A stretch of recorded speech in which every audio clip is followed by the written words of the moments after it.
a community ravaged by the lack of action on the part of our government and local government, state government, who just turned their backs on them. What are we talking about? Visalia, California.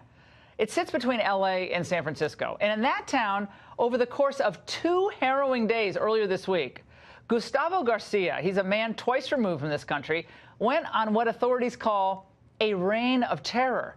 It's a 24-hour shooting spree, killing at least 2 and injuring many more.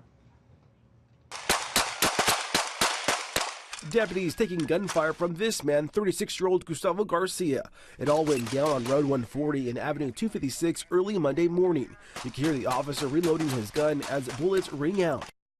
Now, while the circumstances of this are tragic on their own, the run-up to it is even more so. 2 days before this reign of terror, he was arrested by the Tulare County Sheriff's deputies for being under the influence of a controlled substance. He was held in the county jail for about 10 hours before being released, even though ICE officials had issued an immigration hold on him. You see, this arrest wasn't Garcia's first brush with the law. He has a violent criminal past. Immigration and Customs Enforcement tells Fox 26 News Garcia had been deported twice. In the past, the sheriff's office could have alerted immigration because of Garcia's extensive rap sheet, which includes armed robbery more than 15 years ago. Now, you might be asking yourself, why did the cops let him go despite the ICE hold, especially given his past? So was it the police's fault? ICE did file a detainer as soon as it learned of Garcia's arrest Friday. And this would be enough to keep him in custody in other states. But Sheriff Boudreaux says his office no longer recognizes those detainers, and it can't reach out to ICE for misdemeanor crimes. Tulare County Sheriff Mike Boudreaux said before SB 54, which is the sanctuary state bill, Gustavo Garcia would have been turned over to ICE officials.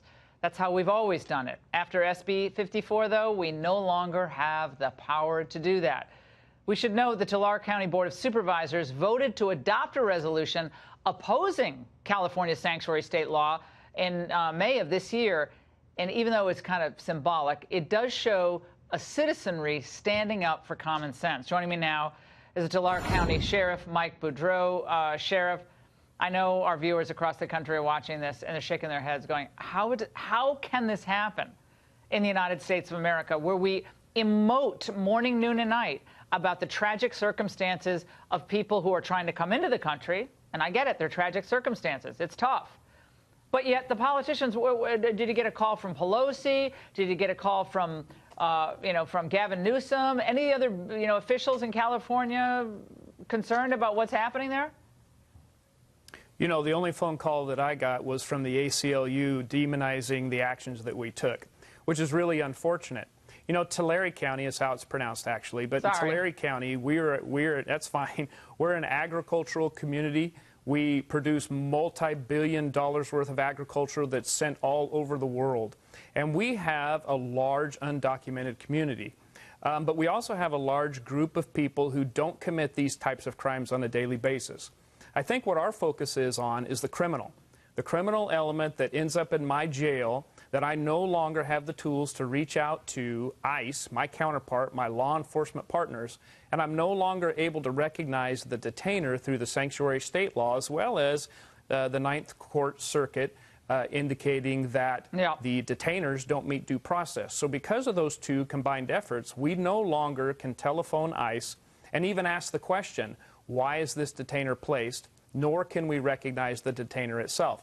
And I think that I need to make myself very clear. Sheriff, hold on. Can you give a heads up to ICE?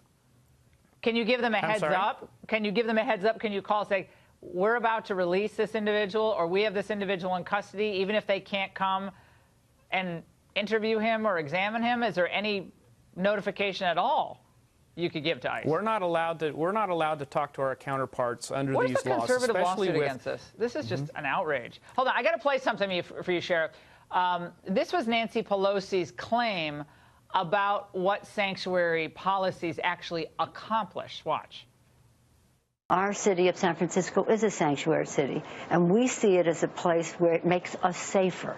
It makes us safer because people can go to school, they can get driver's license. They can be witnesses against other violence that they see in the community. Is your community feeling safer tonight?